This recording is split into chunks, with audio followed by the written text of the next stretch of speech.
Something they go around town. People they go downtown. Some people they stand around. You wanna no go downtown.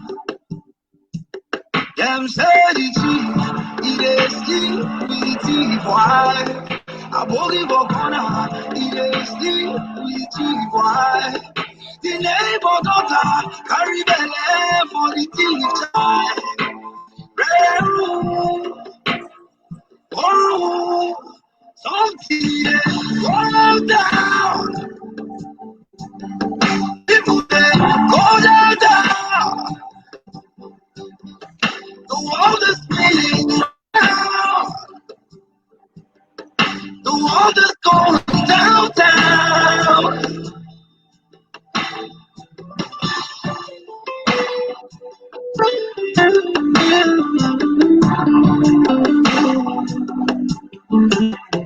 People go uptown.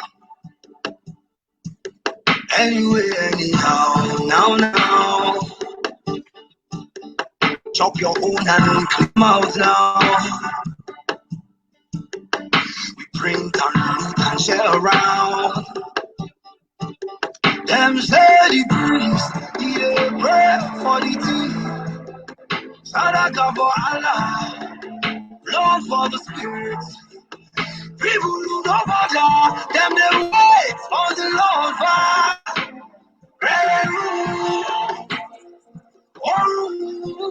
Something yeah, go down. People they go down. The world is spinning round. The world is going down.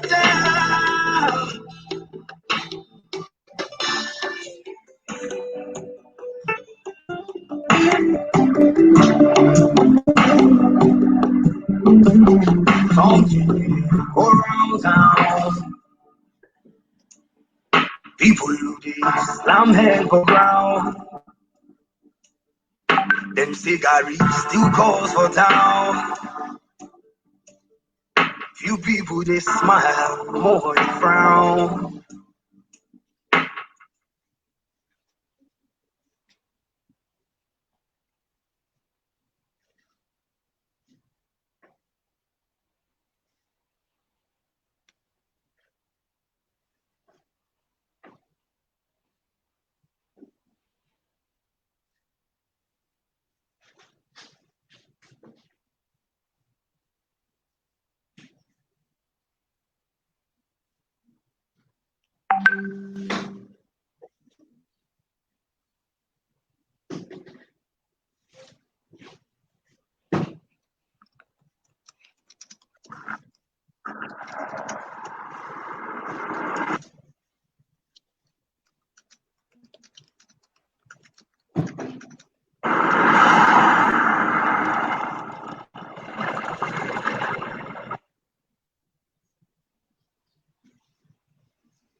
easily go away. But I notice it, say we dey block each other way.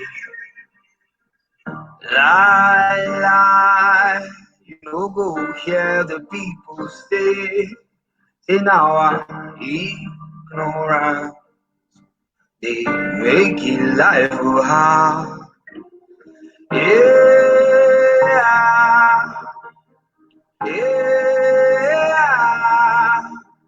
Some they talk and some they walk and time just they pass us by.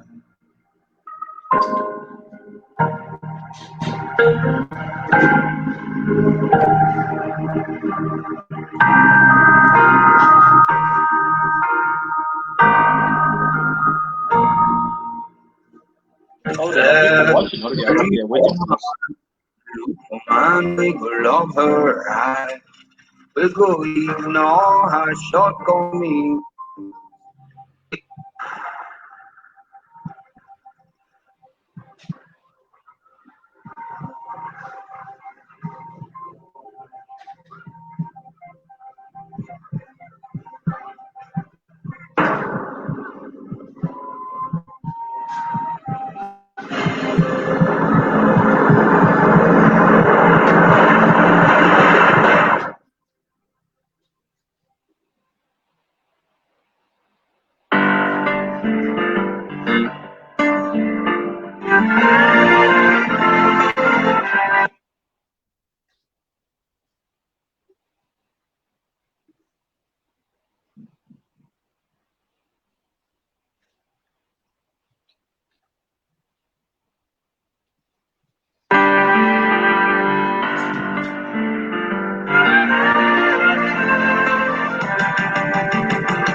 It's time.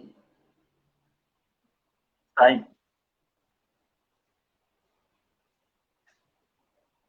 I'm on phone, but I'm very so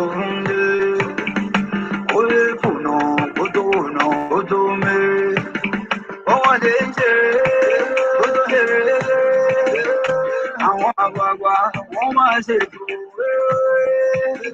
wọ́n wọ́n ṣe ń ṣiṣẹ́ kó tó rí jẹ́ ìtìjú ní fáwọn àgbààgbà tó rán níṣẹ́ jẹ́lẹ̀ ó sì rí o jẹ́lẹ̀ ó sì rí jẹ́kọ́ mọ̀ yóò kàwé tó kẹ́kọ̀ọ́ yẹ jẹ́lẹ̀ ó sì rí o jẹ́lẹ̀ ó sì rí.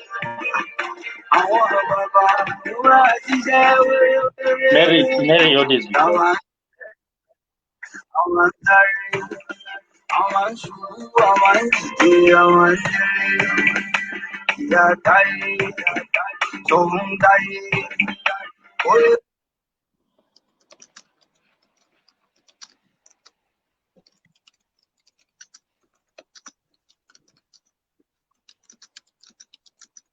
Sọ̀rọ̀ kó tó mọ̀rọ̀ yékéyéké ọmọ odò sáré ìbò sáré àwọn àgbààgbà wọ́n máa ṣètò ọmọdé ń ṣiṣẹ́ kó tó ṣiṣẹ́ ìtúnyí báwọn àgbààgbà tó rán níṣẹ́ jẹ́lẹ̀ ó sì rí o jẹ́lẹ̀ ó sì rí.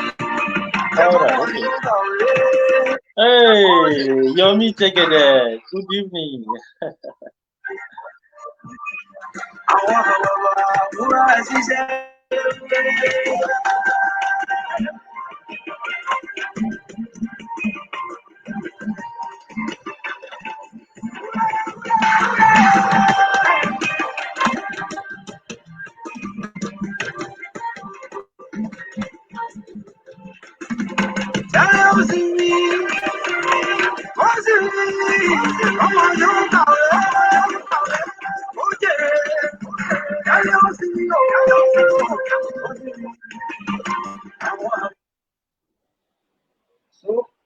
cannot but commence this program right now, and I'm so glad that I'm having my guests already seated in the person of Mr.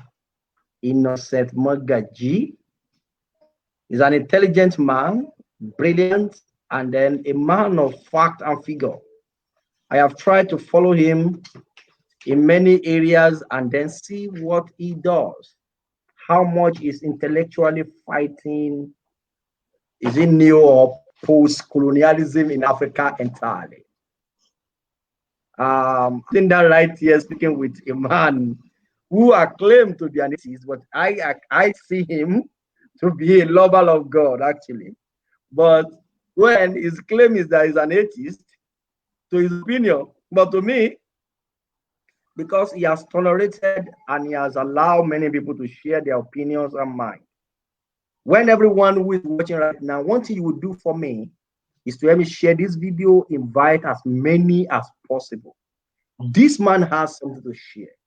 You know what? When I post this, the notification that I'll be hosting him today, somebody make a comment said, "What would the church learn from a free thinker?" And the person has forgotten that the man who gave the blueprint on administrative is the first man who gave that administrative structure in the synagogue in those days was a priest of Bar, not a Christian, not even a Jewish. And then when it comes to this man sitting down right here, you want to hear him out. You want to listen to him. As the topic read, how Nigeria Christianity pushed many to atheism. If there's anyone who has audacity, authority, and clear perception to discuss this topic, it is no other person that I know personally than Innocent Magaji. Welcome, sir. Like, I'm completely taken. I don't know. I feel, should I say flattered? I don't know how to handle your compliment. You are a perfect. You are. I don't know if it is a woman beside you. I think she will. I don't know. She will fall for you. All right. Before we go into the conversation, I want to thank you so much for the opportunity, because what you did is very bold. This is a conversation that is very hard to digest, that is very hard to take in, that is very even hard to initiate. I can see a lot of people are present watching us right now. I can see Mabel Chinwe. Thank you so much for joining us. I can see Samuel Oleka Areshoka, and I can see Mary Ode, and I can see Yomi Ijegede. Please stay with us, because this is a very, very important conversation. Christians always shy away from this conversation. So thank you so much for initiating this. The moment you invited me for this show, I contacted some of my atheist friends. A lot of them, we have groups of thousands of individuals. So we had conversation, and I asked them, what do you think? What do you think pushed you away from Christianity to atheism? You will be shocked. But wait, when have you contacted? They were once upon a time a Christian. Yes, wow. I was once a Christian myself. Of course, I forgot to introduce that you are once a priest. Oh, you see, so I was born into a Christian family. My father is a Catholic, my mother as a Pentecostal Christian. So she belongs to this Christian faith. I don't know if you know about it. They call them the end time messages. They are almost like Deeper Life, but extreme more than Deeper Life. I grew up with that television in my house. My sisters, up to today, they don't wear earrings. They don't wear scarf. They wear it sometimes. But they don't apply all these women hair or cream or these rags in their hair. No, they don't wear trousers. Just skirt, long skirt, and wrappers. Till today, as I'm speaking to you, that was the kind of home I grew up in. I grew up with that, in that message, in that environment, in that atmosphere, where everything has to be done correctly and rightly. Even though my father was a Catholic, so he wasn't very serious with Christianity. He was just there on his own, and he has his own philosophy. Sometimes if you ask him to pray, he's just there. But my mother, on the other hand, was very extreme. She made sure that we follow the precept of the Bible, that we follow almost all the teachings. So I'm in a better position today to speak about what pushed me out of that morals, out of that teachings that I had growing up.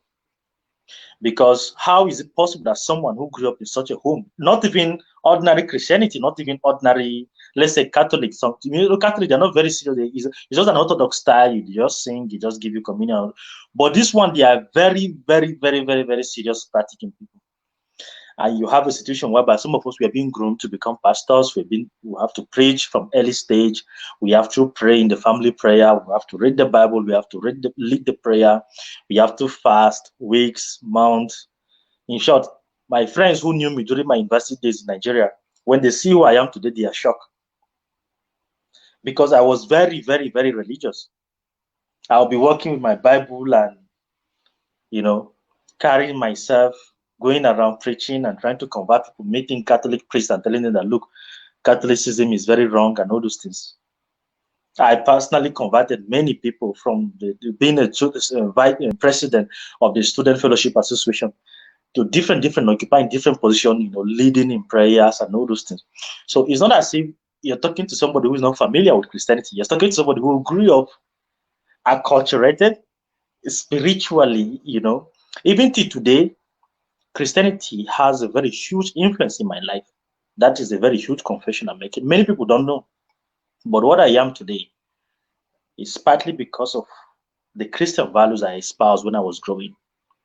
Why? Because I've had friends, many of them who went into cultism, a lot of them in the universities, a lot of them were initiated, a lot of them went into alcohol and drugs. But I, on the other hand, escaped, taking or participating in these vices because my faith, discouraged me to do that. So today, what I am, 60%, almost 70% is partly because of Christianity. So I cannot come out and say, look, Christianity is entirely bad the way other atheists do. No, I cannot say that. So, but what pushed me out of Christianity is what will prick your curiosity right now. What pushed me out of Christianity and what pushed many other Christians, Nigerians out of Christianity is what we're going to look into. And there are thousands of them that are living. And as I'm talking to you right now, they're living, a lot of them. I've seen some of them who were friends with me on Facebook. Anytime I make an anti-religious post, they will come and attack me. The other one was on DSA platform. He attacked me. All of a sudden, I saw him started doing a post. I say, okay, that's interesting, But I love DSA a lot, even though I subscribe, even though I'm not a Christian. I don't call myself a Christian. I just call myself a free thinker. That's what I call myself now.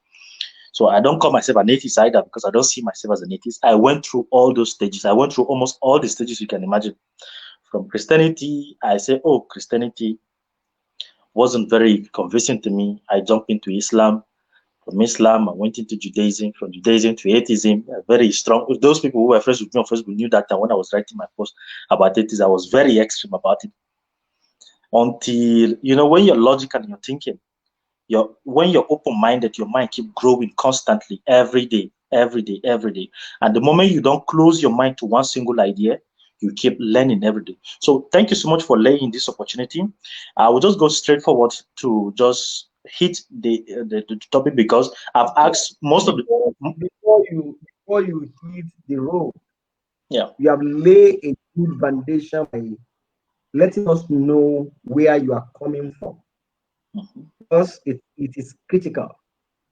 And then this is the reason why I chose to beg you to talk to me, because my desire is to prevent your occurrence. My desire is to let somebody like you to share why do you abandon something that 70% of your life is formulated from it. Why do you abandon it? So if other people who have ear to hear will learn from you, we will not destroy our whole generation. But let me tell you something. The coming generation are going to live in a smart society, smarter than ours. We are still talking about the nation becoming smart. You are in France right now. I am sitting there in Nigeria, and I'm talking to you, and everybody's hearing all over the world. That is true. What we are saying now is just like little drop of the ocean from what the next generation are going to be having. How do we intend to preserve the faith if we are not going to confront the truth the way it is? So I don't want you to spare us. No, I am a Christian and I'm going to die a Christian, all right? If God does not exist, I want to go and find out. But I want to face it and tell us the truth we may not love to hear. Don't spare us. Don't spare anyone who is listening now or who is going to listen later. Because the essence of this conversation with you is that when people hear and they can see why would this, because I perceive I think in me that if a man like you still remain in Christianity, you would have done a great thing with your level of intelligence, level of knowledge and also. But something is not lining up, which I personally know that we are still going to find out that fault very soon. But I want you to have this at the back of your mind. Don't think that maybe Mr. Israel will not be comfortable with it. Tell us the truth that we don't want to hear. I am open-minded, sir. I am ready. And I hope everyone who is listening to, they are already. Thank you very much. You can go on now. Yes. So before I go in deeply, I want to give a very brief disclaimer. To both atheists, agnostics, and free thinkers, whatever you think, whatever you ascribe, whatever philosophy you espouse, I used to be extreme in my mind. I used to think Christians are dumb for being Christian, but time evolved. Today, I no longer think that people must think the way I think. Because what I'm about to say might sound very, very controversial. A lot of people might think, oh, he's a sellout.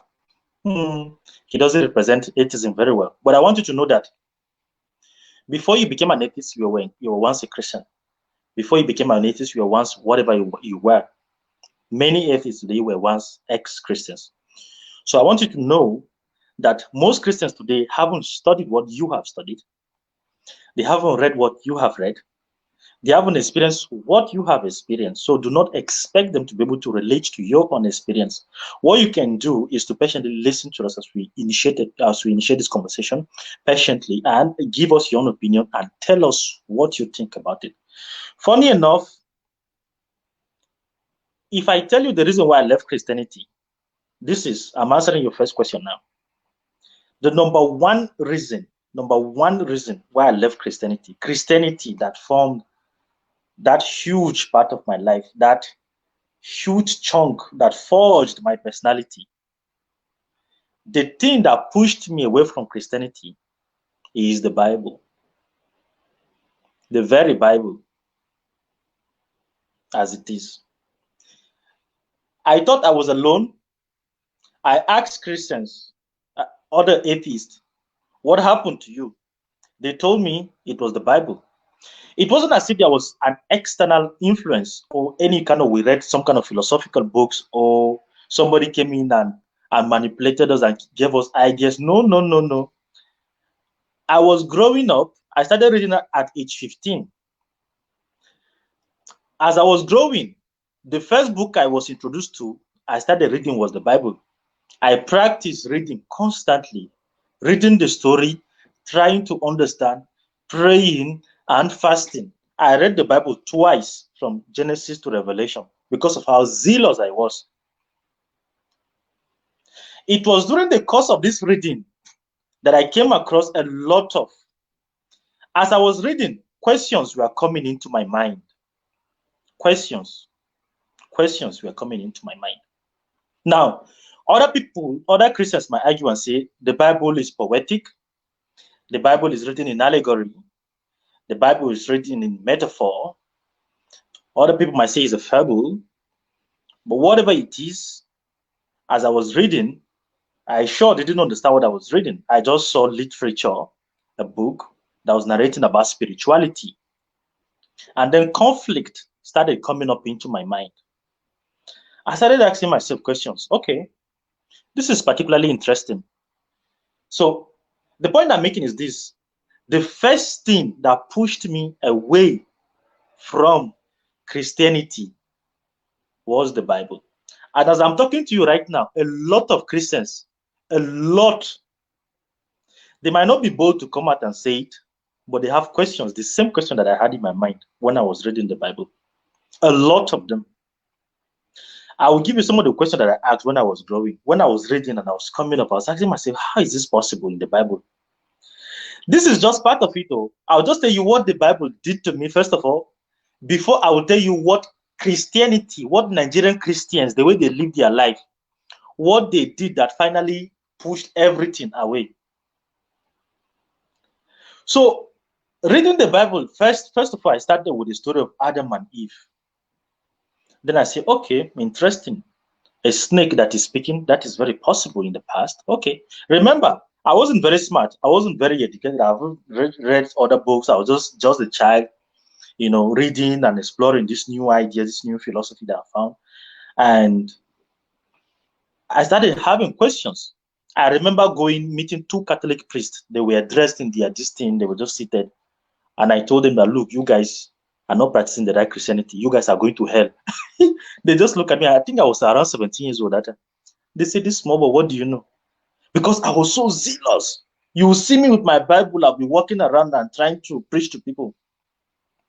I was reading. I wanted power. I wanted to heal people. I wanted to do any kind of miracle you can imagine.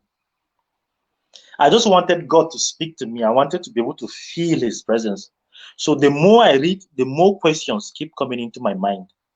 I found that there are verses in the Bible that were conflicting. Verses in the Bible that didn't make so much sense to me. And the problem is, whenever I ask questions, pastors, leaders in my churches, they will dismiss it. They will tell me, oh, pray, the Holy Spirit will give you interpretation. Oh, don't ask too much questions, just believe. Don't ask too much questions. But God didn't make me that way. My mind, I'm a thinker. My mind is programmed to think. If I have a problem, I don't cry over it. I don't feel bad. No matter how bad the problem is, that is how I operate. I sit down. Either I'm seated in my toilet in the morning, watching news, thinking, or taking shower. I'm thinking of the solution quick, quick, quick, quick, quick. That's what I do. And if you think the people that are atheists today are not ordinary people, this is what I want everybody to know. They are not ordinary people. Do you know what it means to become an atheist? It means you, first of all, you have to be, to people that are atheists, let me give you their psychology. They don't have master. You cannot be their master. They don't respect parent authority. They don't respect political authority, presidency. They don't even respect God authority, talk more of human authority. So I'm just telling you, I'm just taking you into the psychology of what push other people to go into atheism. Because this particular set of people are people that they don't call what to threats. They don't call what to. Do you know what it means to live in Nigeria? Being a superstitious environment, being pressured by your parents, by your pastors, by the community. You go into the bus, you are taking bus from Abuja to Lagos, they are praying in the bus. You want to go this everywhere is prayer. Every meeting started with prayer. Do you know what it means to start thinking differently from the millions of people around you? It's a huge task. If you think it's easy, just try it and see what I'm talking about. Because people with pressure, I've received attacks from my families. They prayed, they fasted. My mother was fasting, she started losing weight. So it's a huge battle, pressure on you. They will pressure you. So it's a very huge battle. So this is the psychology of atheism, of most people who are into atheism today. And most Nigerians are asking this same question that I asked myself. Why is the Bible written this way? Why did this thing happen in the Bible? Why? What are the questions? This is what I want to share with you. I read in the Bible that God came to save humanity. Okay, when was the first attempt he did to save humanity? It was through flood. He said, oh, he regretted creating humans and there is too much sin in the world. What's he going to do? He's going to wipe out the bad people and leave the good people. Maybe sin will go away. Sin didn't go away. He has to send back Jesus Christ again to die on the cross again. So when I was reading these things, I was asking myself, what is wrong with this God? He tried to kill bad people and leave good people with Noah and his family. Only Noah and his family and animals, so he left only them. But sin still continued though. And again, Jesus Christ came 2,000 years ago. He died on the cross. We were waiting for sin to go away. I don't know what kind of sin, but physically in the world, we haven't experienced any peace, any kind of transformation since the coming of Jesus Christ. I'm talking about collectively, historically. If you look at the history, since the day that Jesus was born till today, it's about war, it's about killing, it's about maiming, slavery. There is no single century that there is no heinous crime committed by humans. So people begin to ask themselves, then what is the essence? What is this service? What is God trying to do? You know? So because I'm a thinker, when I'm reading the Bible, these are the kind of the questions that come into my mind. And there are a lot of Christians today who are thinking the same. I've met Christians who are wondering, who are even struggling with sinning. They are struggling with polygamy. They are struggling with fornication. They are struggling to. In short, a lot of Christians today are fornicating. They don't know what to do. So they are asking questions. They want to understand a lot of things. So the first thing, this is the point I'm making. I want us to get this in. The first introduction into atheism was the Bible itself. So it's either you understand the Bible differently or you don't understand it. And I'm giving you the understanding of what people read when they read the Bible, what they get today. So questions coming into your mind, you ask yourself, that was the first question I asked myself. Why will God be struggling to save humanity? First of all, he destroyed Sodom and Gomorrah. Okay, we thought that was the end of the sin. Okay, he sent the flood. Okay, Jesus Christ came in. What is the changes? I don't know. I don't feel any change. We still have earthquakes. We still have diseases. Maybe he saved us spiritually, probably. But do we need those things? We want physical changes. We're living in earth. We're experiencing earthly experience. We want those physical change. That is what I was thinking in my mind. Then again, I say, okay, so why is God doing all those things? And again, why doesn't he just go ahead and just kill Satan, just allow us to live in peace? You know, now those are some of the questions that I'm asking, and a lot of Christians are asking these questions today. A lot of Christians that are thinkers are asking this: why didn't God just kill Satan and allow him to go? Check your camera, check your phone. I put, although I muted some of the calls. So sorry for that interruption. So why didn't God just dismiss completely Satan and just kill him and just allow us to live in peace? That's what I was asking myself.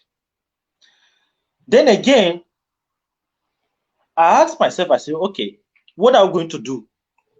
God in heaven, Almighty God, omniscience, omnipresence, the omnipotent God, the all-powerful, seated on his throne and decided to create Satan, and Satan lived with God. Lucifer, he was one of the top angels. He lived with God. He saw how powerful God was. He saw how God commanded and created the earth. In fact, it's like you and your wife now. You live with your wife. Your wife knows your power. She knows your weaknesses. She knows what you can do, what you cannot do. And then, since she knows your weaknesses, she will stand up and challenge you one day. That is exactly what the devil did with God. I say, how can the devil be with God and he knows that God is powerful and yet he stood up to challenge God? So these are some of the... Yes.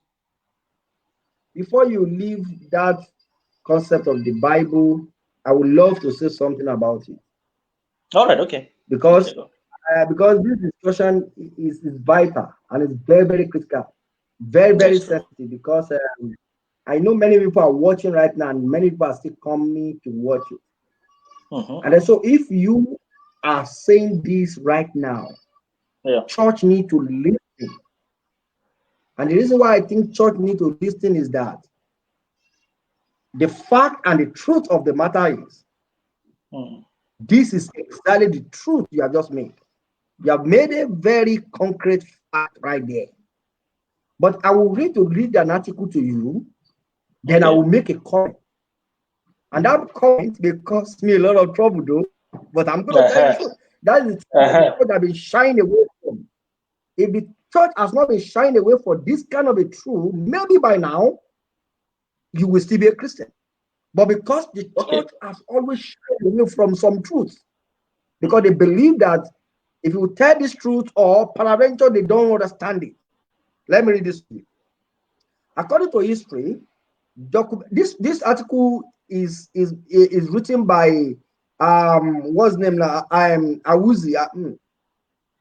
When I get that, Charles Awuzie. Yes. Okay. According to history documented by Wikipedia, King James of the King James Version gave the translator instruction to ensure that the new version would conform to the axiology of and reflect the episcopal structure of the Church of England, and it is believed in an ordained clergy. This means that before King James and his corrupt King James Version, the church did not believe in an ordained clergy system. So this is one system that was never part of Christianity, that was never introduced to the Bible, that this man is talking about. And I'm going to tell you more. We were all apostolic and equal until King James used politics and political power to influence the Bible and confuse the church. So now, when I correct brother Chris Oyakilome or Oyedepo, his member will scream, "Touch not my anointed," as if Charles Awuzie is not also anointed. May God deliver you and your family from the wickedness of King James and his corrupt King James Version. Please don't comment. You continue that way. Why did I read that statement? Is some of the top people who are bold enough, they are now coming out to let the world know that Bible is not, did not, or let me use the word Bible, did not, the version of the Bible available to you and I that we read today, in any version of Bible version you read, didn't explain God and what we are talking about 2000, over 2020 years ago. Before Christ is thousands of years. What was the technology of venting information in those days? So there are so many things that are handed over to us that we believe, that we refuse to question, because somebody told us it is the word of God. We must not question them. If we are that was to question them and disagree with them, in order for us to find the truth, maybe we will have fizzled out some things. You know, one day I told somebody, I just said, what is the difference between Sango and Elijah? You know what Sango is, Yoruba? Yes. Sango is a goddess that deal with fire. I said, what is the difference between Sango and Elijah?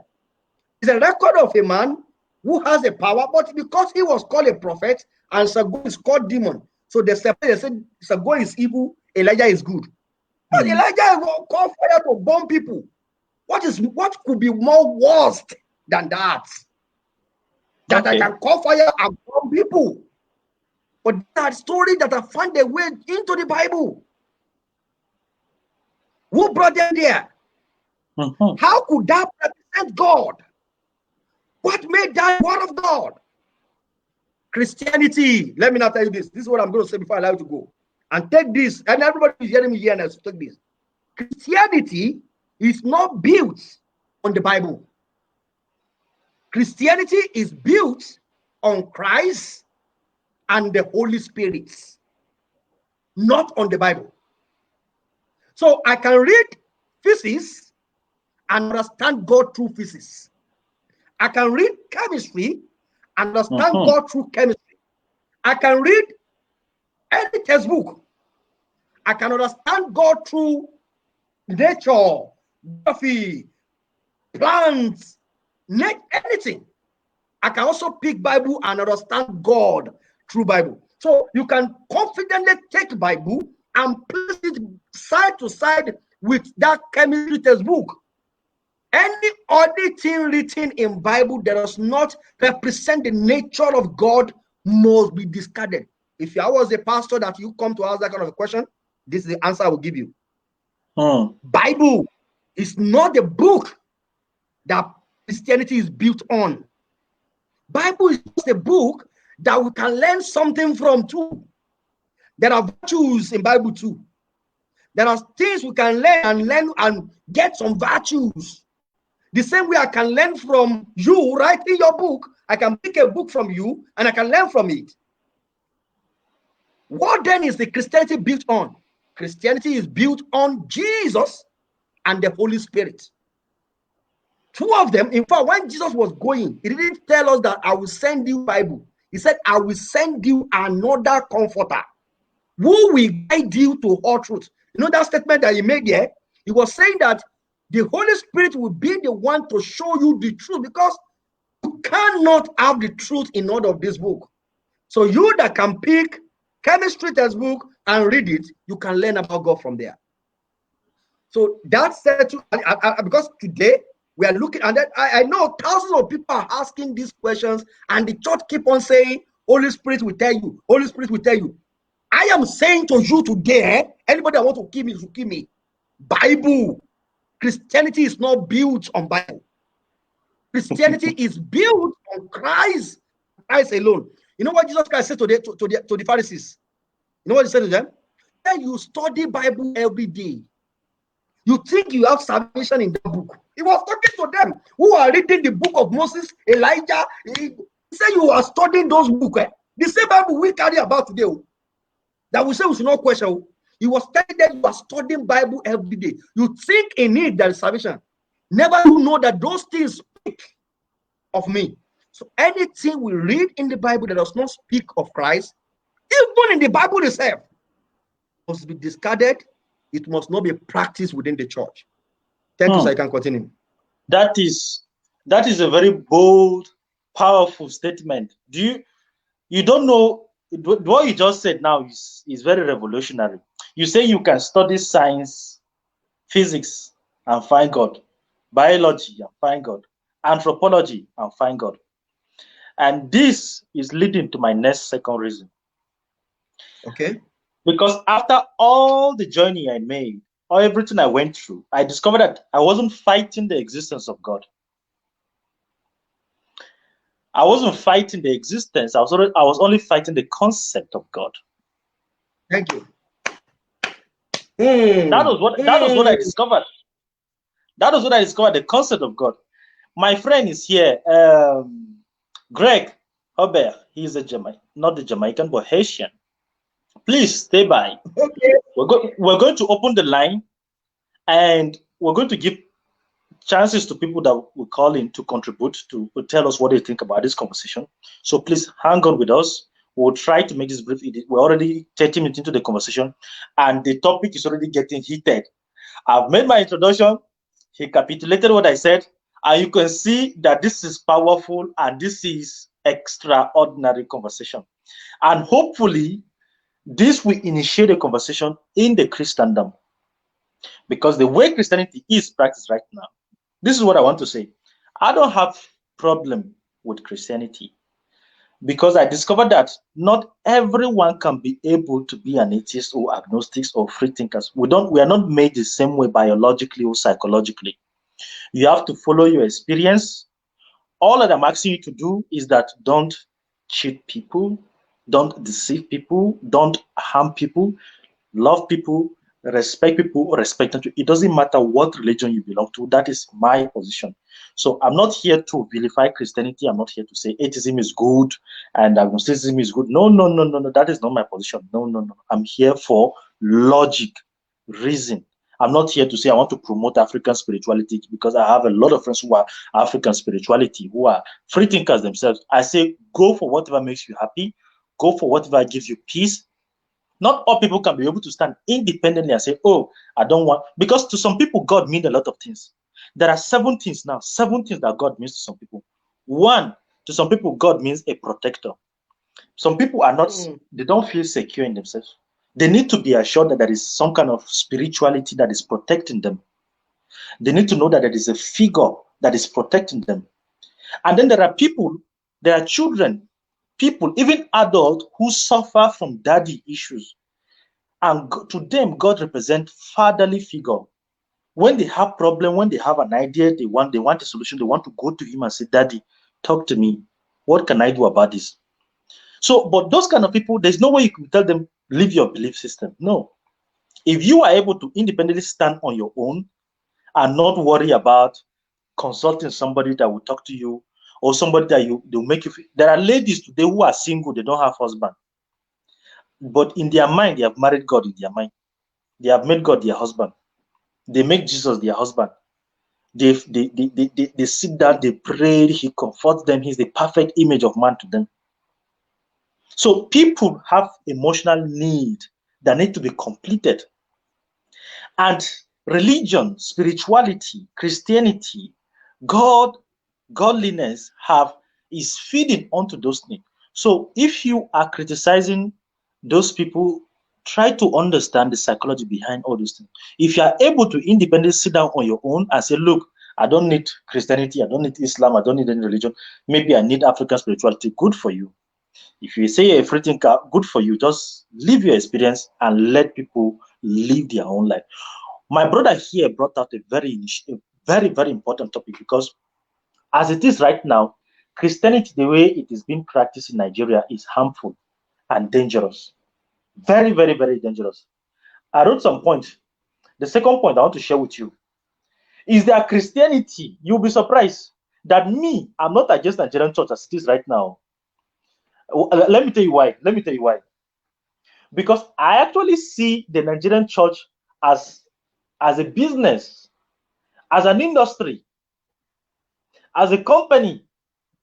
TB Joshua, Oyekilome, Adeboye, Oyedepo, people will not know. Those guys are brilliant people. This is controversial to say, but I think they are brilliant. Forget about the way they are manipulating people. Do you know what it means? Logistics.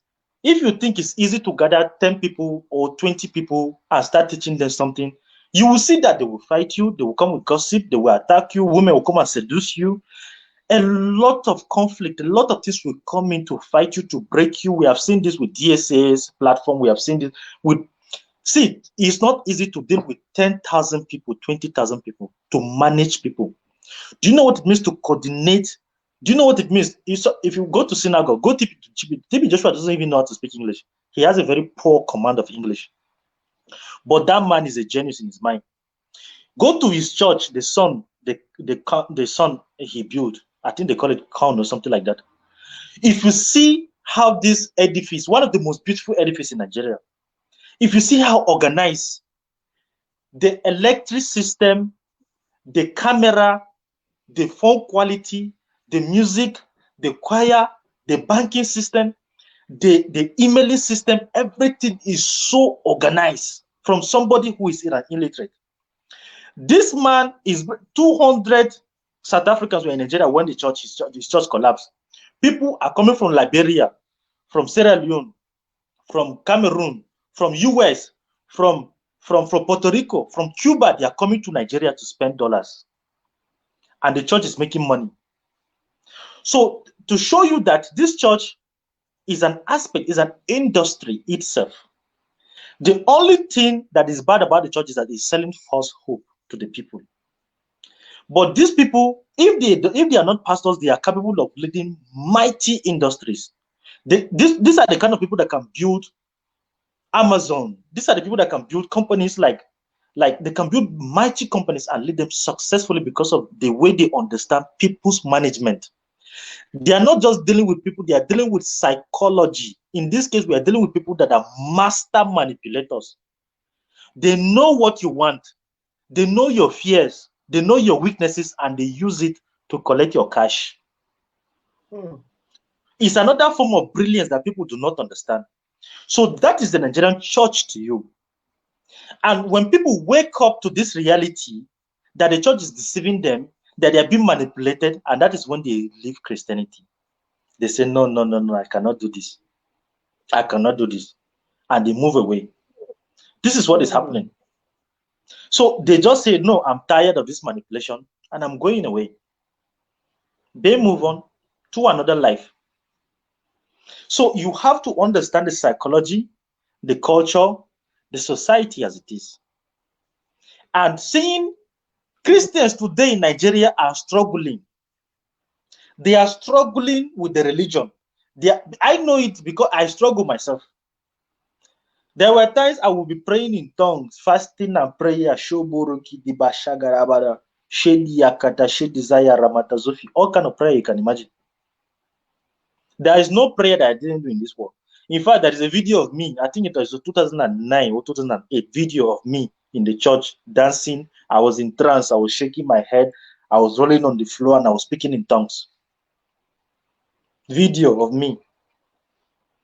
If you ask me what was happening to me during that time, I don't know. I just know that I had goosebumps, but I knew that I was pretending myself. I knew that I was lying to myself. But today I've decided to tell myself the truth, the reality, and live life as it is.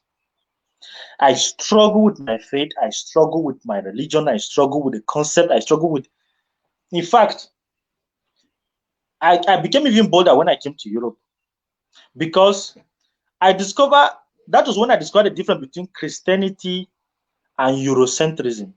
Eurocentrism is what the article you just read right now. This is what the Charles Awuzie write. He just described Eurocentrism. The image of Jesus has been painted as white is Eurocentrism. You know, us pastors wearing suit, they must wear suit before they go to church and preach, is Eurocentrism. So instead of if you wear normal African traditional attire, they look at you, they say, "Oh, what is this one doing?" If you look smart when you wear tie and suit. Meanwhile, our environment doesn't permit us to dress that way. Our environment is we have a very hot weather. You must dress in flappy materials like this, silky, that will allow breeze to go into your body, you know. But our people will put suit and they will just hijack their neck like this, and they're walking in the sun and sweating like Christmas gold, you know. So that is Eurocentrism. So our people have confounded Eurocentrism with Christian value today. A lot of what we're practicing in Africa right now is Eurocentrism. Not just Eurocentrism, but we have invented our own version of Christianity. Version of Christianity that is self-centered. It's all about us, what we will get, how we will make money, how we will prosper. There was a time a lady wrote me, she said she was having trouble. Then I wrote a letter to her. I said, look, you are a Christian. I'm not a Christian, but this is how you should pray. I said there are 5 types of prayer that you need to do whenever you're praying. There is type of prayer of edification. When you pray, when you feel weak, you pray to your spirit so that you feel strong. There is prayer of supplication. When you are in trouble, mother who is having trouble getting pregnant, they go to church, they supplicate God, they cry, they say, God, please intervene in this situation. Please, I need this. Please, I need that. Please, that is the prayer of supplication. You cry and ask for something. And then again, there is intercessory prayer where you pray for somebody, for a family member, your husband, your partner, your friend, whoever you want to pray to, your country, for example. You can pray for the world, intercessory prayer. And then there is a prayer. Nigerians, the only thing they know how to do is prayer of supplication. There's Thanksgiving prayer, but people always ignore that. Thanksgiving prayer is when you come back and thank God for answering your prayer for what He has done to you, for answering your previous prayer. Nigerians, they don't know Thanksgiving prayer. They have never heard of Thanksgiving prayer. They don't even practice Thanksgiving prayer.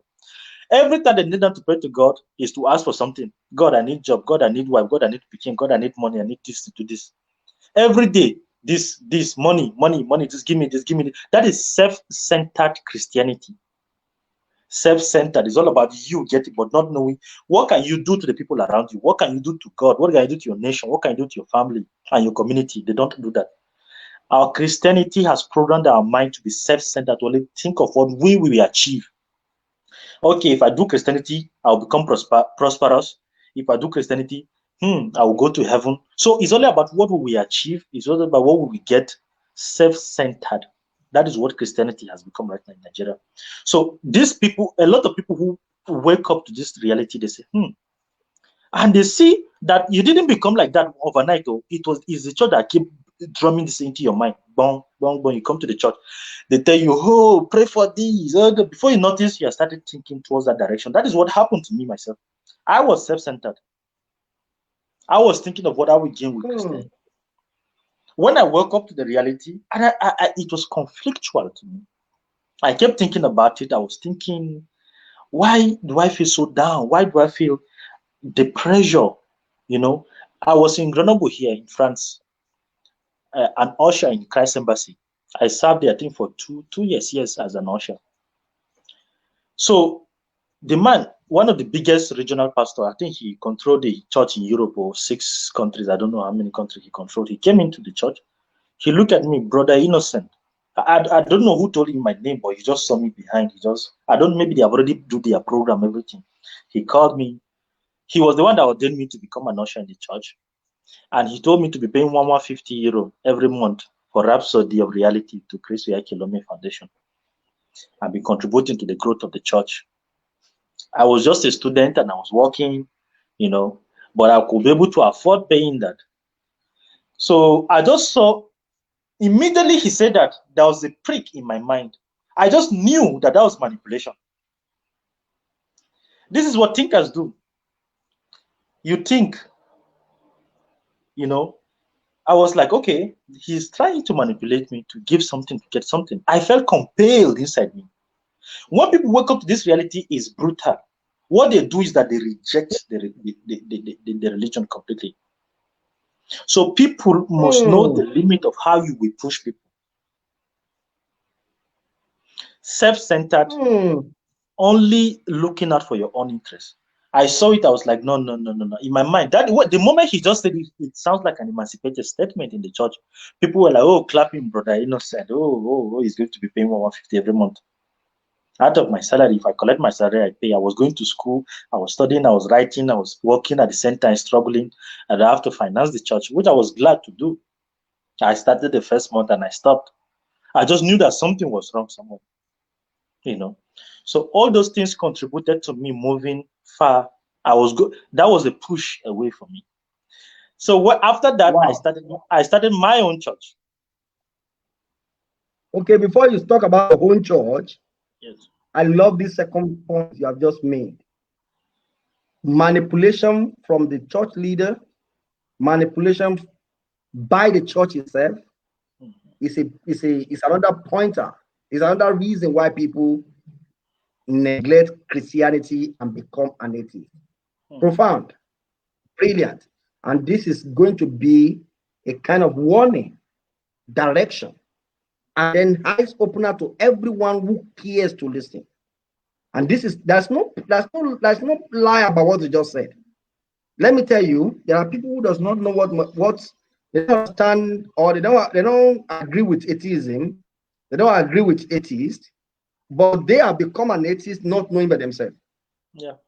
And many of them, the reason also is that they are being manipulated to the point that they realize they've lost everything they ever gathered. Yeah. Because somebody tell them a vision, somebody asked them that they are going to die, they need a redemption prayer, they have to sow a seed, they have to do this and that.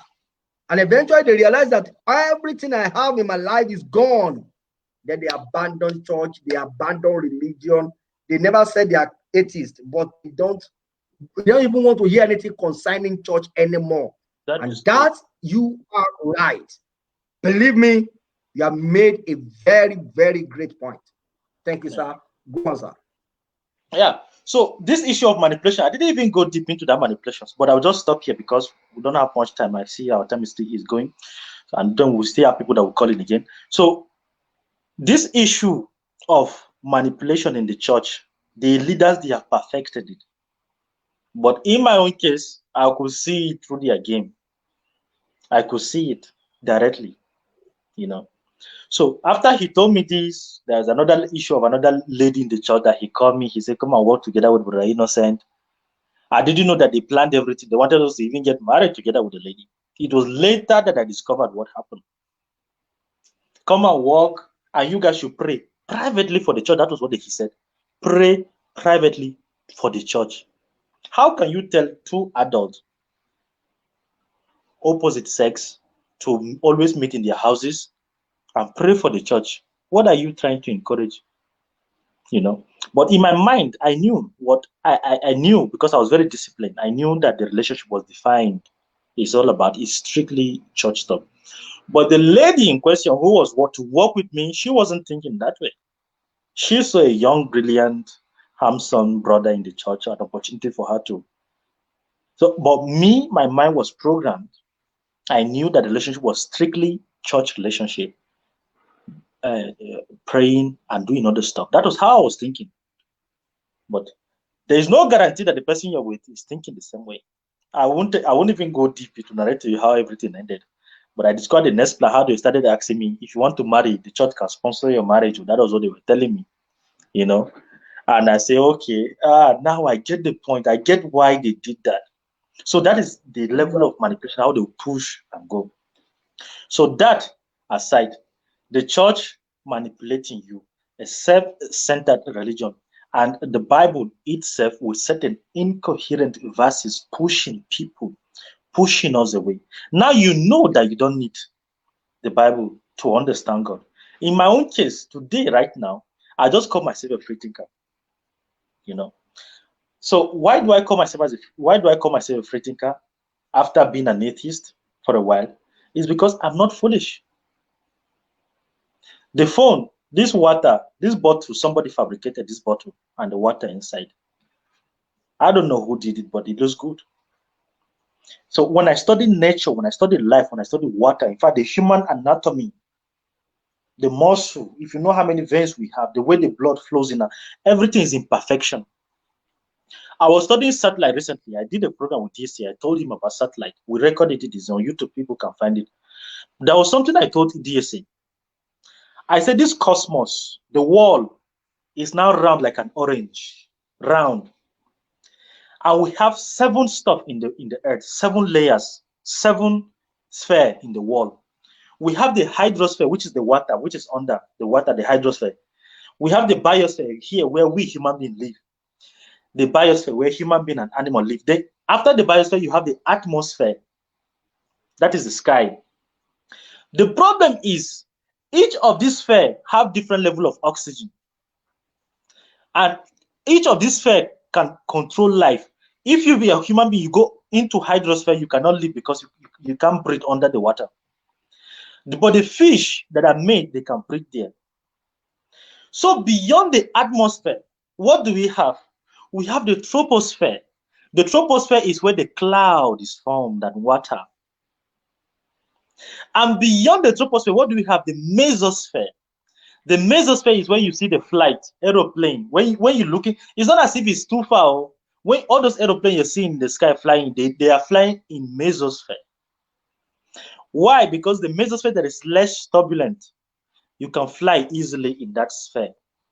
And if you're in an aeroplane, it's like you're in a bottle that is full of oxygen. Aeroplane, they put oxygen and they block everything so that the oxygen will not go out. Why am I giving you this example? Because after the mesosphere, there is what is called the thermosphere. And the thermosphere is where we have our satellite now placed. But in this thermosphere, after the thermosphere, then we have the ionosphere. There is something they call comet or asteroid. Asteroids that they fall, they are flying planets around the earth. One of them can just crash into the earth and destroy all of us. But the truth is that some of these comets, they cannot come in directly. Do you know why? Because the moment they get to the ionosphere, some of them, there's this huge pressure they get from the atmosphere. There's this pressure that stops them from landing and exploding here. There is a huge force, a huge this thing that made them to explode in the sky. Around 2011, there is a comet, an asteroid that penetrated into the earth. It landed in Russia. But the thing didn't even fall on the ground. It just exploded in the air. But the houses, glasses, car glasses shattered. Houses broke. Everything shook like this. The last extinction that happened 65 million years ago on Earth, that the dinosaurs that died, we find their bones today, was because a comet was able to penetrate the Earth and landed on the ground, created a huge crater, and all the dinosaurs died. So there is every possibility that a comet can land today and all human beings will just disappear. But it is impossible because that comet, the moment it's getting into the Earth atmosphere, there's a huge gravity that stop it. There's a huge force that pull it back and make it to disintegrate and burn in the space. Satellites, if satellites are falling back into the Earth, some of them they get burnt in the atmosphere because there is a huge force that is stopping. What put that force there? That's the question I'm asking. How is it possible that these forces are able to control external objects that are coming into the Earth? There's a force that is stopping them. Also protecting the heart from external destruction. From external objects. You see? And then so there is a huge, it's not as if they are physical. It's not physical. You can't even see them. This world, this Earth, you can shoot poop and go out. The only thing is that as you're going, you start feeling differently. You start feeling different. You don't see there's no physical wall that is stopping you from going into the outer atmosphere. So beyond the thermosphere, beyond the ionosphere, we have what is not. So ionosphere means timeless. Timeless. You go into the space. You see the moon. You see the galaxy, the Milky Ways. You see other planets. You see the sun. You see. So this is how the force is. You have a huge giant pool of energy, the wall, a pool of energy. And all of them have different spheres. We human beings, we live here, we can breathe. But if you go above your sphere, you can no longer fly. So this is what we as human beings need to understand. We need to understand this. And one of the reasons why I left Christianity is because of what I'm just giving. This example I just gave to you. Is because I discovered that science answer questions more than religion.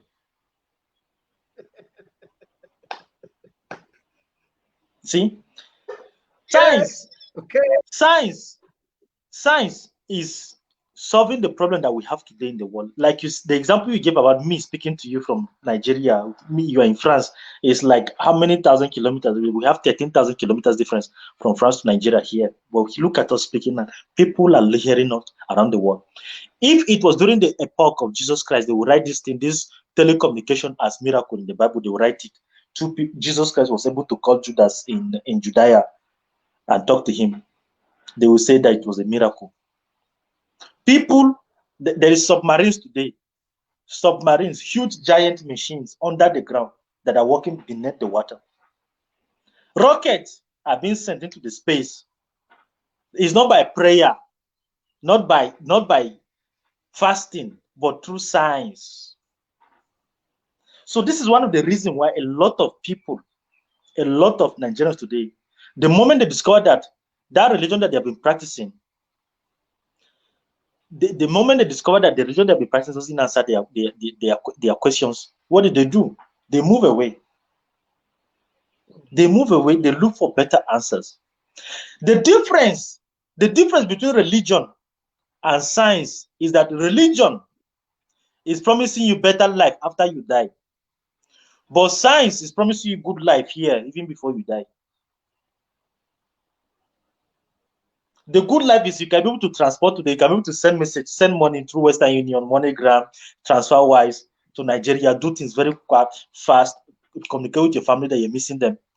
Religion is answering some of these questions, science is answering some of these questions every day. So people are beginning to wake up. Because the religion we're practicing, the way we teach them about religion in Nigeria, it doesn't make any sense anymore. So it is as if religion is outdated. Religion has served its purpose already. So if any country right now, if any nation in the world, any reasonable nation that wants to make any reasonable contribution to the world economy, but in fact, let me just tell you what it is. A lot of them think. If you ask yourself, how can religion affect politics? Zero. What can religion do in economy? Zero. What can religion do in socio-cultural environments? So there are three spheres that govern the world right now. Three spheres: politics, economic, and socio-cultural. Religion. There are countries that do not have religion and they are fine.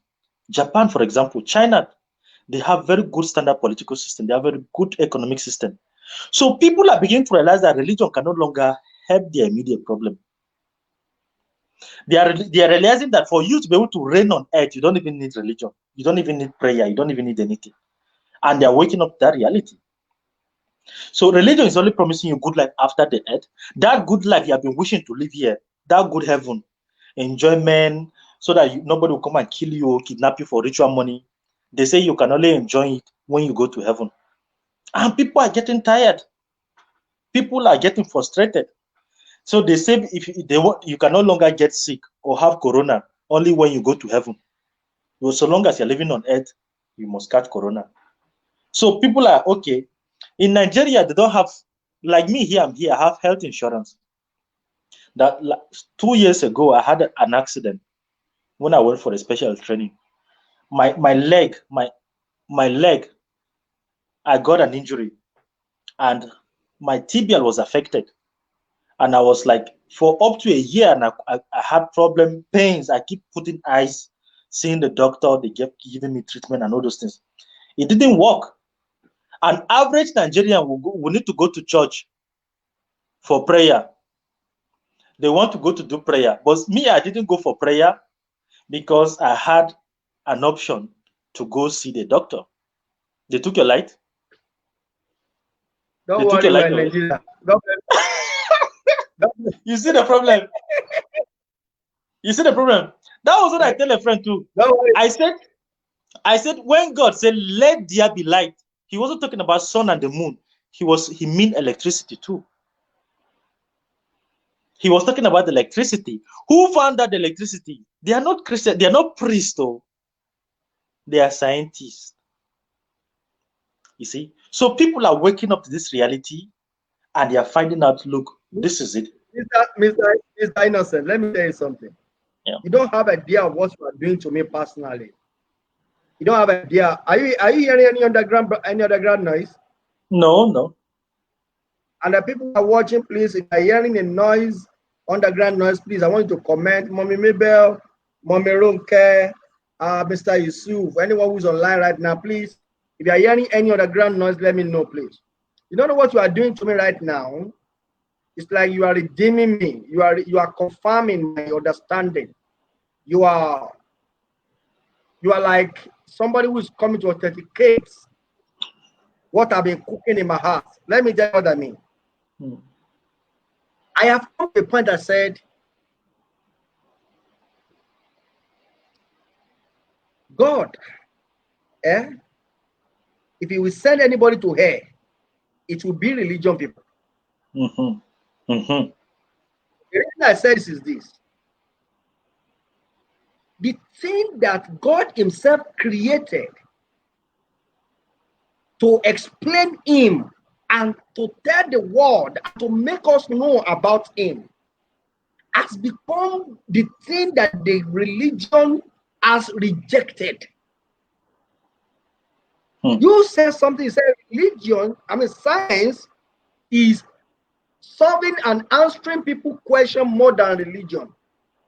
Can I also tell you something? Religion is not a means through God wants to speak to people. No. I wrote articles. Several articles that got a lot of problems, put me a lot of, and I was telling people, I said, the supremacy of science over miracle. And I said, God's intention was to make himself known to the people through science, no religion.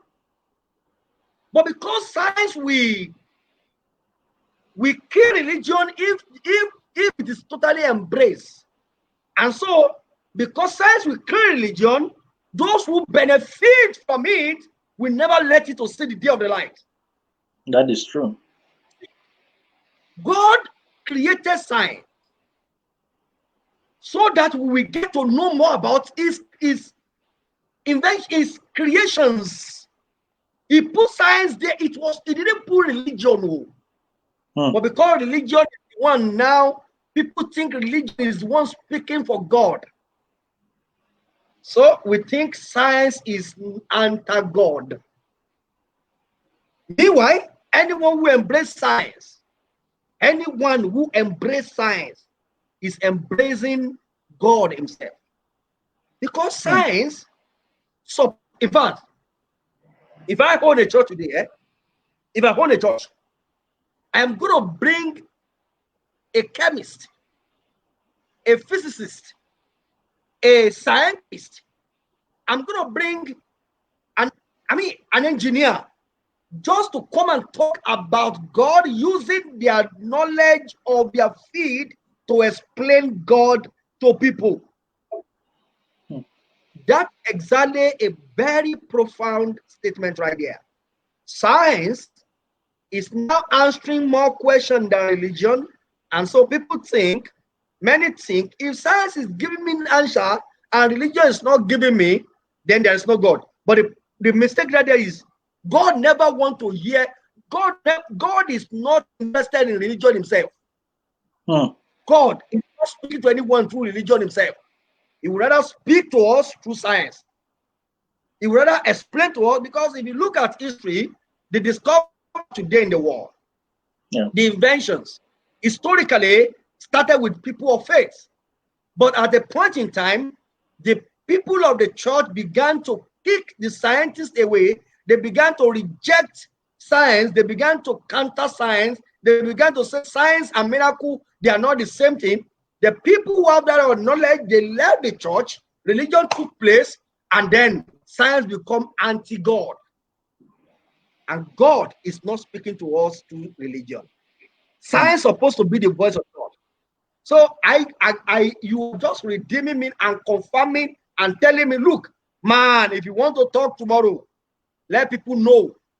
If you are looking for answer about God, go study science. You want to know about God? Are you interested in knowing the power of God? If you want to know the power of God, I would rather tell you to go and look at what science has achieved than coming to see the miracle I perform in my cubicle. Exactly. How many? Okay, somebody can produce artificial eyes and give to everybody to see again, while me, I'm claiming that I can hit 2 or 3 people. Who among is doing better? So if you want to know the magnificent power, exactly, who is doing the miracle? Who is doing the miracle? I will not tell you to say you want to know about God, right? The power of God can be understood when you go and search out what science, what technology has been able to achieve. But the problem now is, if Christians are not the one discovering these things, whosoever discover it, take the glory. If a Christian discover it, he give the glory to God. If an atheist discover it, he use it to prove to us that there's no God anywhere. Continue. Thank you very much. I'm blessed. But if it's only you are talking to right now, you have done a great job. Go on, sir. No, because I understand your philosophy. I've been observing you. You know, the last program you did with Anu, you guys were sounding almost like atheists, actually. So I just look and say, you don't know how intelligent you sound. You don't know how your mind operates. You might think, some people look at you and say you're crazy. But the statement you made, even here today, are bold statements. This is, if all Nigerian Christians would think like this, hey, Shimo, I don't know how far we'll go. But the problem is that we have allowed ourselves to be self-centered, get carried away by the problems. Which Christian in his right mind will come out and say, if you want to know God, go through science? Who in their right mind? And disallow the continuation of Bible? Who will say that? Except people who are logical in their thinking. Because you must do things that work for God. There was somebody that put out a statement outside and was like, he said fornication is not a sin. That's what he said. He says sexual intercourse, say before marriage. There was an article I wrote one time. It was very interesting. It was about Abraham. I saw the way people responded to it. In short, I wrote it as if I was the one. I wrote it as a personal life. I say I had a son. I took my son outside because a voice was telling him to go and cut his throat and sacrifice him to God. When I took him outside, I took the wood and other stuff.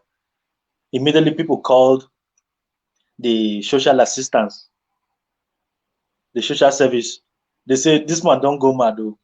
Come and carry him. Police came in, they say, no, he's not mad. He's a murderer. Take him to prison and lock him up.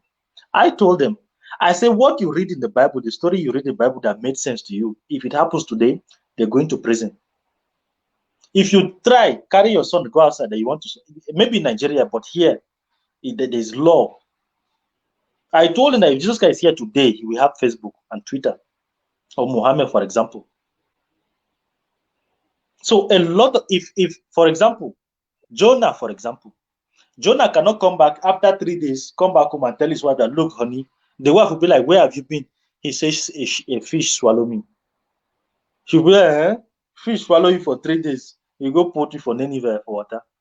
You have big explanation to do, you know.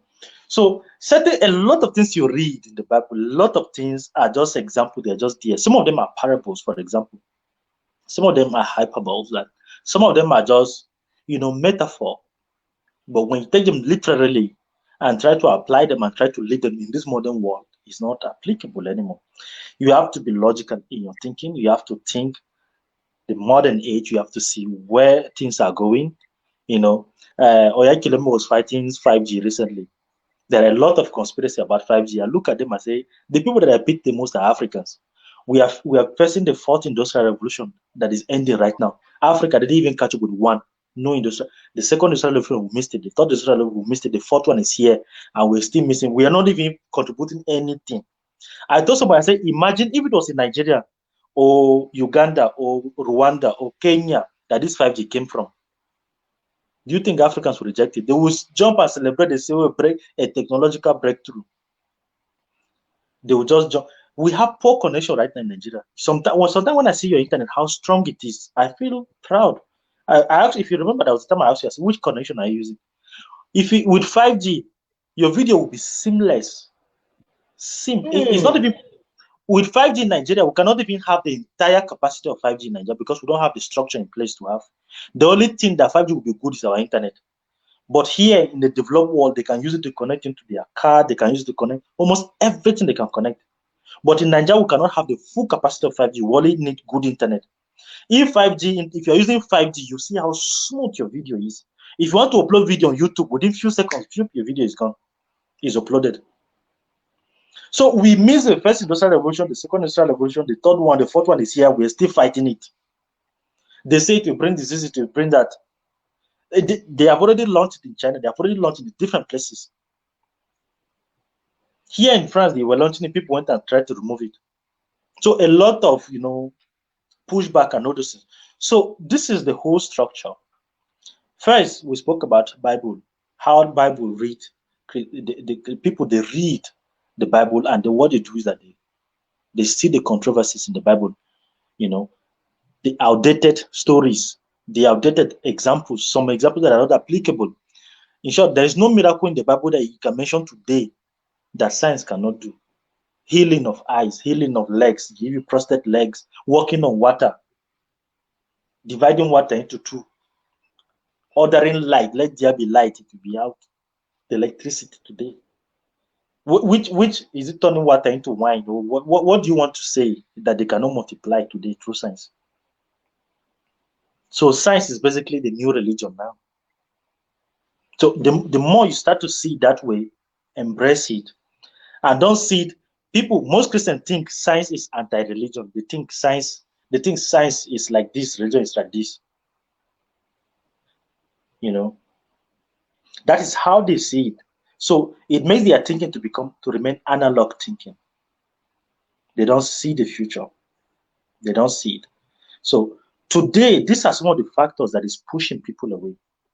The version of Christianity, the way the things we do. So I will just stop here. Maybe you do your conclusion, and then I'm so blessed. I'm so blessed. And I know why I was convinced to invite you. And I know why I was so sure that I need to bring you and talk about this thing. Because you have made very, very important points. And I think some of them maybe see it as, why will he be bringing atheists and talk to atheists?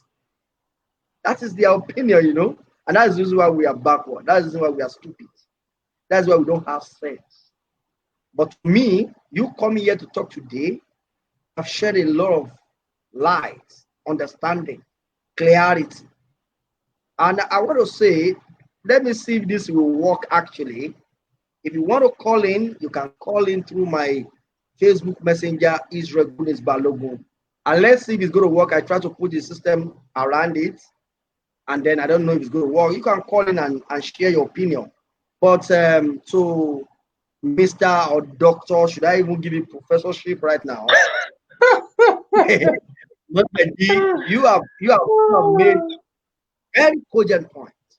Bible being the first reason why many abandon Christianity for atheism. And I've said to you that we have decided not to challenge some things and question them.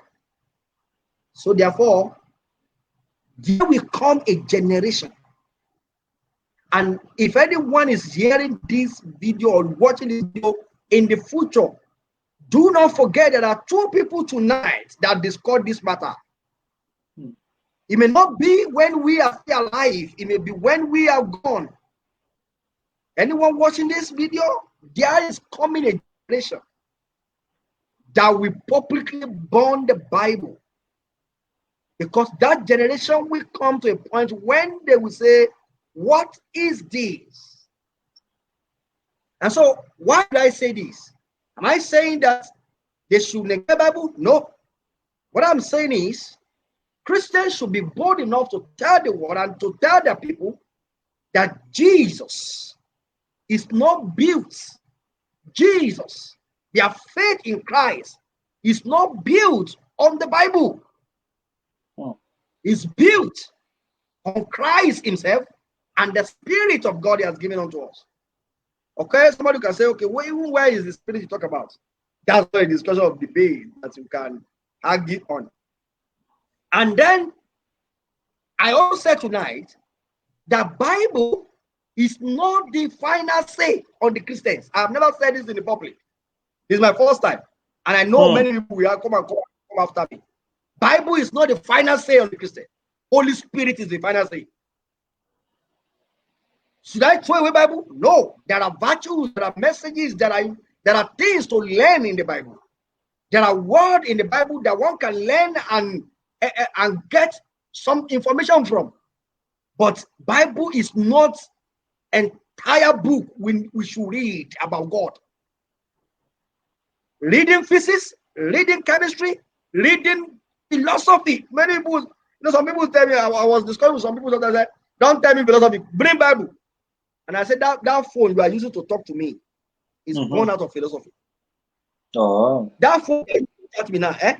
If you don't want to talk with philosophy, throw that phone away because philosophy battered it. He said, when you are talking about secular things, you can say, when it's spiritual. I mean,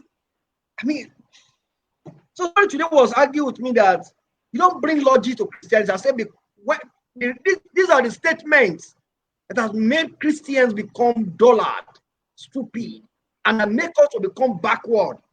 God gave me logic. He knows that to be a Christian, he still gave me logic. So, because he gave me, so I will not use it. Rather, he wants to be logical. He created me a logical human being. Every one of us are created logical. But religion will let you abandon your logic and then embrace stupidity. But the reason why he gave me this logic is purposely because he wanted me to be logical in my reason and present and represent him with fact and figure. Prove him to the world. Convince you that this is God. And how do I say this is God? I can tell you the process that gives birth to a child, the reason why a child is conceived, the process that a child is conceived. Scientifically, I can show you God through process of conceiving. If I can prove that to you, you have nothing to doubt about it.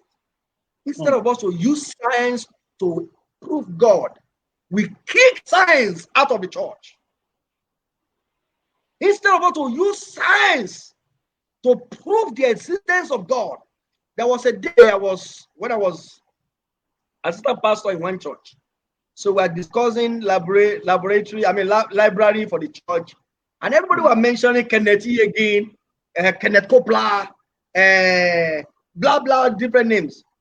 So, and I said, we need some scientific books too. I said, we need some science, historical books, some, I know, this is church.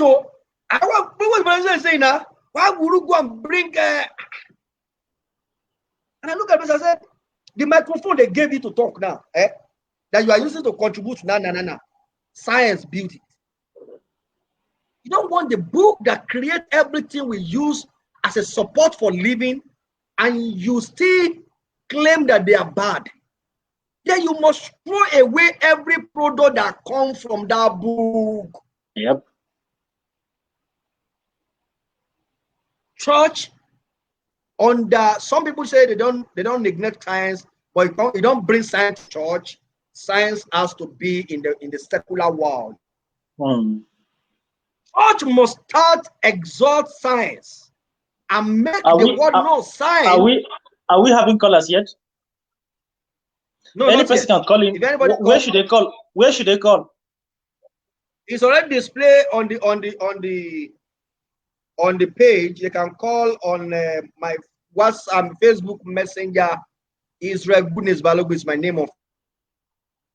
Yes, you can call Israel Good News Balogu directly on his messenger.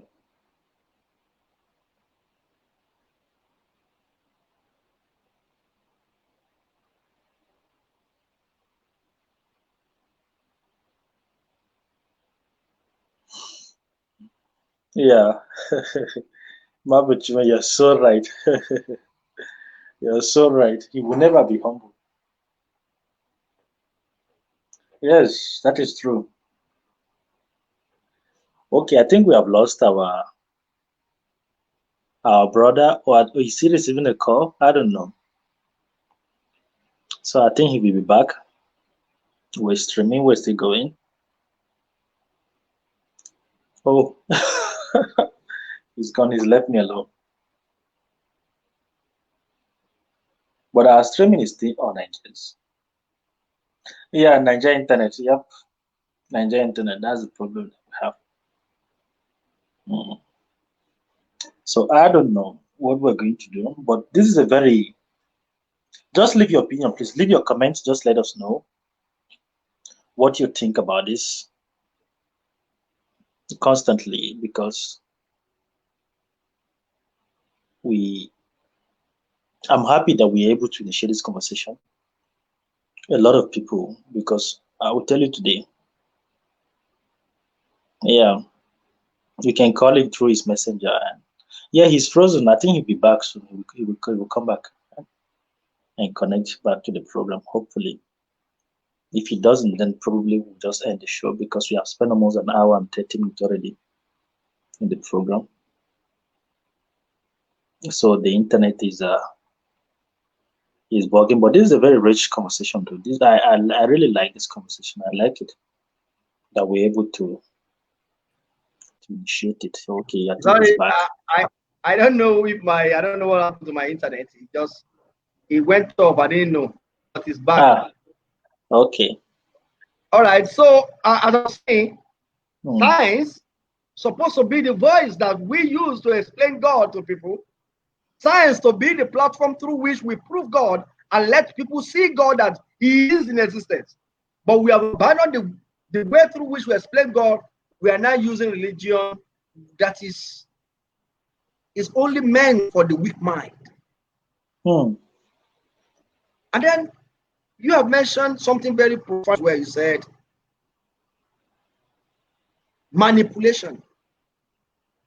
When people realize they are being manipulated in this church, in this meeting, in this congregation, they resort to abandon Christianity. Yep. To everyone who have listened to this program, I want to read some comments right now. Let me put some comments up. Let's read them together. Okay, Madam Roque said, Bible is a way of life. Lives if you meet people like Herod in the lane of your life. If you like, you can wait for them. Even sent to Jesus' mom and dad to run from Herod. Okay, this person said, I'm so blessed today. My eyes are so open to the truth. Yes, that is the truth.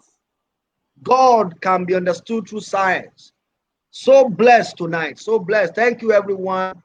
Everyone who is saying all this, thank you, because the essence of this discussion with this, my brother, is purposely to let us know why are people, and so many people are leaving Christianity and they're embracing atheism. And then without any contradiction, Mr. Innocent Magaji has done justice to this topic. No contradiction at all. He has done justice to this topic. He has explained so well what exactly he thinks, and I believe I agree with him 100%. And I think if the church will begin to think in a way to let people know, let's discuss science more. In fact, one of the things I will rather want the church to do is to let people share their testimony of how God healed them through medicine than sharing testimony of miraculous healing they received. So if I begin to let people share testimony that I was barren, I went for IVF, or I say IVF or IBS, call it. I went for it, and I was able to conceive and have this baby. Instead of you coming bring 3 kids, and God of Shiloh gave me 3 children. And the IVF will tell you we can give you same children without any doubt. So these are things that is making people to begin to question and say, look, what we are celebrating in our church, 1 or 2 of it that happen in our congregations, is happening in thousands through science. And God is looking and say, I am the one that creates science, my friend. Look at what happened. 73,000 people got corona in China. 3,000 people died. 3,000 plus people died, and the rest were healed. Out of 70-something thousand, 3,000 died. That we are left out of 70,000. We are left with how many thousand? Out of 70,000, 3 died. 3,000 got. So we're left with how many? Science. They were healed through medicine and science. No one went out and started bragging about it. But Oyedepo in Nigeria say he healed about 100 and something. But science is doing more than that. We are 100. Who confirmed them sick? Exactly. Who confirmed them sick and who confirmed them healed? So, but the point we are also saying here is that Adibing Church himself came out and said, our science, if I'm the Oyedepo, or I am a pastor like them, if they had come out and said, our scientists will find solution to this thing, and they are making it known to people that science is going to bring solution, and they are saying it on top of their voice that God is the one using the scientists. People will know that God is the one behind science. Every knowledge we acquire are put in place and gave to man by God. The origin of it. Please play back the program. We have discussed a lot. We have already addressed this already. When you play it, you will see the conversation we had. So what the only thing that is wrong with us right now is when religion is in contention with science. It thought is defending God. He never knew is in contention with God himself. God is the God of science. God, as I said, Bible is not the platform upon which Christianity is built. Christianity is built on Christ and Christ alone. You see, we have a lot of people like you, Mabel Chinwe, say religion better know that more questions will come, and they better have tangible answers, not all this spiritual cover up. I like the way she thinks. The way she thinks is like, You know? Of course. So there are generations that are coming. I wish all Christians are like this. So I'm so glad, Mr. Innocent, to have you this evening. And everybody who is watching right now, what you will me do for this man is just one thing I want from you is just to thank him, clap for him, just put comments. And if you really need to think of abusing as well, put it there. Send your abuse. Tell us your opinion. Okay. It doesn't matter whatever you say. Just make sure before you leave. Please share your YouTube link here, please, the YouTube channel, because this is a platform that promotes logic and reason. I will do my best, share with a lot of people, hopefully that people will subscribe, because we need this platform to grow.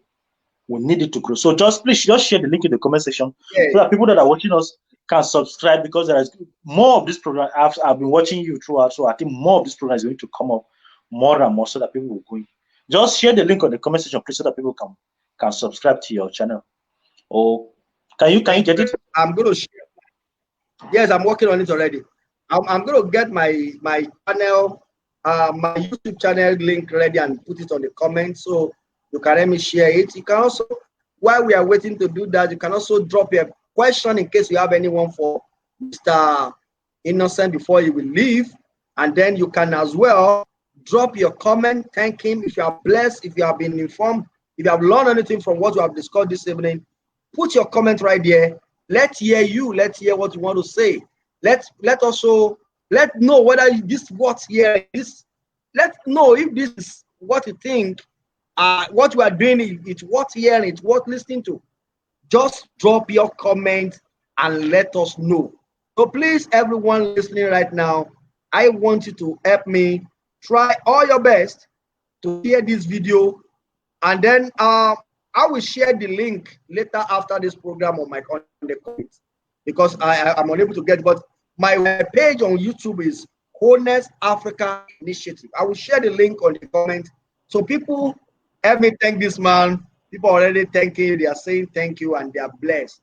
I appreciate you, Mr. Innocent. Thank you for your time. Thank you so much. Thank you for coming. I am going to bring you again and again and again. I know everyone who want to have a reason to believe I'm an atheist now, they can say, okay, he's now talking as if atheist is human being, as if atheist, but the atheist I'm talking to is more reasonable and sensible than many. So I'm going to bring you again and again and again and again. But it's really eye-opening. Thank you. Thank you, Mr. Innocent. And I appreciate your time. I'm trying to share your link right now. I'm looking for your YouTube. I'm going to share because I want people to honestly subscribe. Those people that I can see more than 20 people are watching. So just share. This is the link. Just go straight to his YouTube and subscribe there, because once this platform is grown, we need to be able to grow it. Thank you so much. And so everyone who is here right now, kindly subscribe to my channel, Honest Africa Initiative on YouTube, and my page on Facebook is Honest Africa Initiative. The next time I bring another person to your way, please share this video, your comments, and then whatever it is that you need to learn, let's learn together. I remain this Dragonis Balogun, and my guest is Innocent Bogaji. Thank you so much. God bless. Thank you. Bye.